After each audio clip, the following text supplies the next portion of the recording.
This is a great topic for all of you guys out there that are currently dealing with a shoulder problem, but are still looking for ways to work out hard without flaring the problem up or making it worse. Now, even if you don't have a problem right now, I'll tell you this, the shoulder is one of the top body parts that are prone to injury during weightlifting, so you're gonna wanna pay close attention to this video as well. So today I'm gonna cover the top 4 exercises to avoid if you have a shoulder problem, but the first thing I wanna do is tell you where I'm coming from with this subject. So I've been a physical therapist for over 26 years and a chiropractor for over 16. Now, before I was a chiropractor, I was a PT for over 7 years, and I love treating the shoulder. I'd rehab a lot of people who had shoulder surgeries, from rotator cuff repairs to surgery due to dislocation. And I'm gonna share a big part of my experience in what caused those people's injuries in the first place. The other part I'm gonna share with you is just the rules of biomechanics so that you kind of understand what's going on with the shoulder so that you can make the right decisions when you're planning your workouts. In other words, there are certain shoulder motions that by their very nature place stress on the rotator cuff muscles. And guess what? You've got to avoid them if you want to be able to work out for the long haul without pain or breakdown. One more thing, stick around to the very end of the video because I'm going to share the one thing you can do, the one tweak you can make to all of these exercises, which will make your shoulders bulletproof no matter what you do.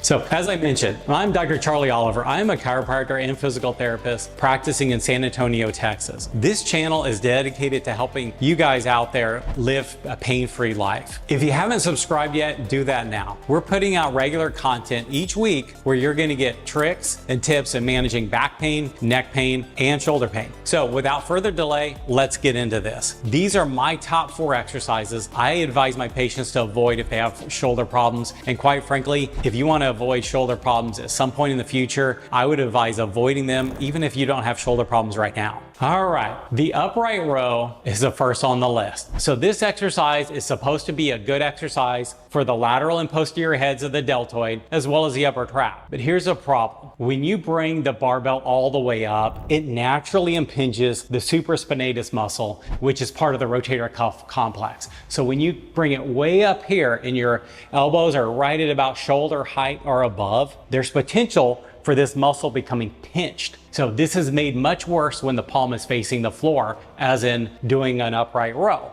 So the reason for this is the exercise brings 2 bones together. So one part is a humerus and the other part is the tip of the shoulder blade. And so matter of fact, there's a test that we do to decide if someone has what's called impingement syndrome. And the exercise itself is you bring the person's elbow up to shoulder height and you bring the forearm and the wrist downwards. That's what causes that pinching. So you can tell for yourself, when you do that upright row, you may have even experienced this while you're putting, say, a 45-pound plate up on a squat rack bar. This motion itself is mimicking that impingement test. So by its very nature, you're gonna wanna avoid that because it's gonna irritate the supraspinatus muscle, which is the primary rotator cuff muscle that ends up getting torn and having to be repaired in people. The next exercise on the list are dips. So this is an exercise I've always been cautious with because it places a tremendous amount of stress on the front of the shoulder down at the very bottom of the wrap. Now, it does this by hyperextending the arm behind the plane of the body. And so that naturally pushes the head of the humerus, so kind of the ball in the socket,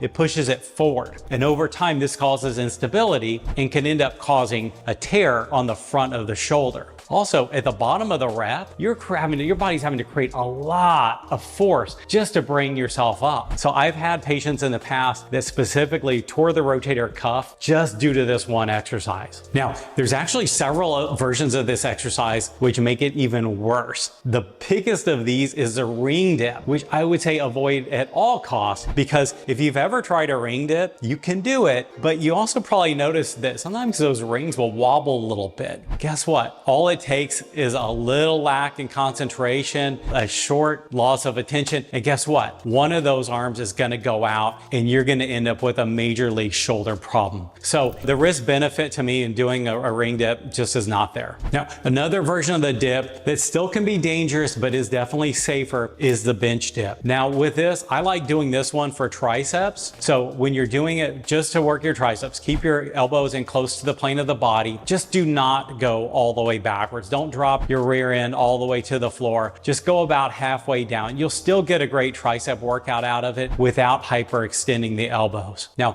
if you go to a gym with a seated dip machine, I love those. With those, you're able to dial it in at a much lighter weight, and you definitely have a lot more control over it. A lot of times too, those machines have got an adjustable width setting, which kind of on that subject is another reason why dips are pretty dangerous. A lot of times when you're using a dip machine at the gym, your hands are really far apart, which places a ton of pressure on your shoulders. But a lot of times if you can modify those and bring those in closer to your body, then your elbows aren't flaring out. Your elbows are going to be more along your sides and you have greater control, and you're really able to just make it a tricep exercise. So those are fantastic. All right, next up on the list are full range of motion flies or pec deck. So if you do dumbbell flies, whether it's a flat bench or an incline bench like this one, they can be done safely. Same with using the pec deck. The problem with these exercises is when people make the exercise too hard by extending their elbows or going back too far. So this places a ton of stress on the front of the shoulder and can cause a pec tear, a dislocation, or a rotator cuff tear. But if you do this exercise with the elbows bent a little bit and you don't go all the way back, you can handle a good amount of weight pretty safely. Let me demonstrate this.